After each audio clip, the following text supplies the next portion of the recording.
अगर मैं आपका जून 2026 में अटेम्प्ट है और आपको अगर मैं बताऊं कि ये चैप्टर ओएम के अंदर करके चले जाओ 100% इसी चैप्टर से एग्जाम में आएगा तो कितना अच्छा हो जाएगा। एक लिमिटेड समय में अगर आप ये चैप्टर करके जाते हो या एग्जाम से कुछ दिन पहले ये चैप्टर की प्रैक्टिस करके जाते हो और एग्जाम में जब बैठोगे तो आपको दिखेगा कि वो चैप्टर से ही आया है जो सर ने दिया था। दोस्तों आइए एक लिस्ट लिखते हैं और इन चैप्टर की प्रैक्टिस 100% आपको करके जानी है, इसी में से पेपर के अंदर आएगा। ठीक है जी, मैं सिर्फ प्रैक्टिकल चैप्टर की बात कर रहा हूं। सबसे पहले आएगा डिमांड फोरकास्टिंग।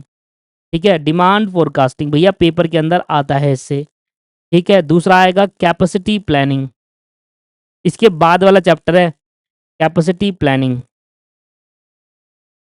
सर तीसरा आएगा आपके पास ईबीक्यू। देखो मेरी बात सुनो, सर आता नहीं है पेपर के अंदर ज़्यादा, पर क्योंकि ये मॉड्यूल 2 का एक प्रैक्टिकल और मॉड्यूल 2 से एक क्वेश्चन आएगा तो इंस्टीट्यूट अगर करे प्रैक्टिकल डाले तो इन 3 चैप्टर में से एक क्वेश्चन डाल सकता है।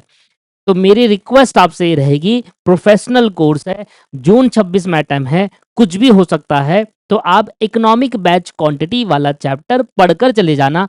कॉस्टिंग में भी आप करते हो मटेरियल में तो आपको ज्यादा समय नहीं लगेगा, हाफ एन आवर के अंदर आप ये चैप्टर पूरा रिवाइज कर सकते हो, तो छोड़कर मत जाना, एटलीस्ट इसको पढ़ लेना। ठीक है जी, ठीक है, 3 चैप्टर ये हो गए। इसके बाद आता है जॉब एलोकेशन।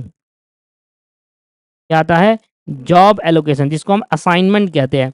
ठीक है, इसी के साथ साथ मिलता जुलता चैप्टर कौन सा होता है? ट्रांसपोर्टेशन। देखो वैसे तो आया नहीं है पेपर के अंदर, पर मैं आपसे वही रिक्वेस्ट करूंगा कि एटलीस्ट इसका एक मेथड जरूर करके जाए।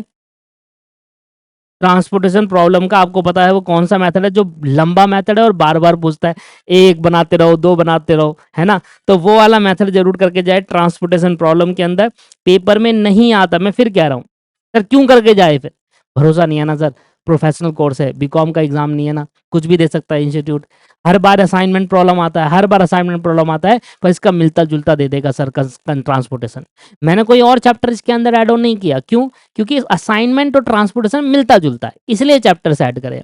ठीक है, तो आपकी इच्छा है, करके जाना है, टाइम है तो कर लेना, नहीं करके जाना कोई बात नहीं, असाइनमेंट कर लेना। ठीक है जी, इसके बाद ये हो गया जी 5 चैप्टर। अब इधर आ जाओ, इसके बाद छठा चैप्टर है सिमुलेशन। भैया हर बार पेपर में आता है, एक बार देखा गया कि सिमुलेशन ना आकर क्यून थ्योरी आ गया।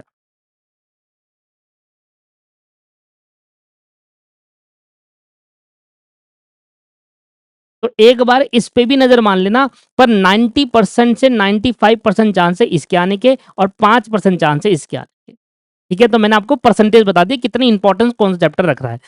सर 7वें के बाद 8वां आ जाता है लीनियर प्रोग्रामिंग प्रॉब्लम। 100% चांसेस के आने के, 100%, 100% चांसेस के आने के। अगर मैं इसको बोलूँ तो कई बार 98 और 2% मान के चलो भैया, कुछ भरोसा नहीं है, इंस्टीट्यूट का डाल सकता है। एलएलपी आता ही आता है। फिर प्रोजेक्ट मैनेजमेंट, जिसको हम नेटवर्किंग कहते हैं, 100% है, वो आएगा ही आएगा। एंड 10वां, टोटल 10 चैप्टर है। एंड 10वां चैप्टर आपके पास है क्या? मेंटेनेंस वाला, मॉड्यूल 7 जो है ना आपके पास, मेंटेनेंस वाला, economics of maintenance and spare management, economics of maintenance. भैया ये 10 चैप्टर आप करके जाइए प्रैक्टिकल। मैं आपसे कह रहा हूँ कितनी अच्छी वेटेज है इन चैप्टर्स की, 50+ वेटेज है इस चैप्टरों की, 50% से ऊपर। 40 मार्क्स का तो एसएम है हमारा, 60 नंबर में से 45 से 50 मार्क्स की वेटेज रखते हैं इस चैप्टर। 45 से 50, 60 में से।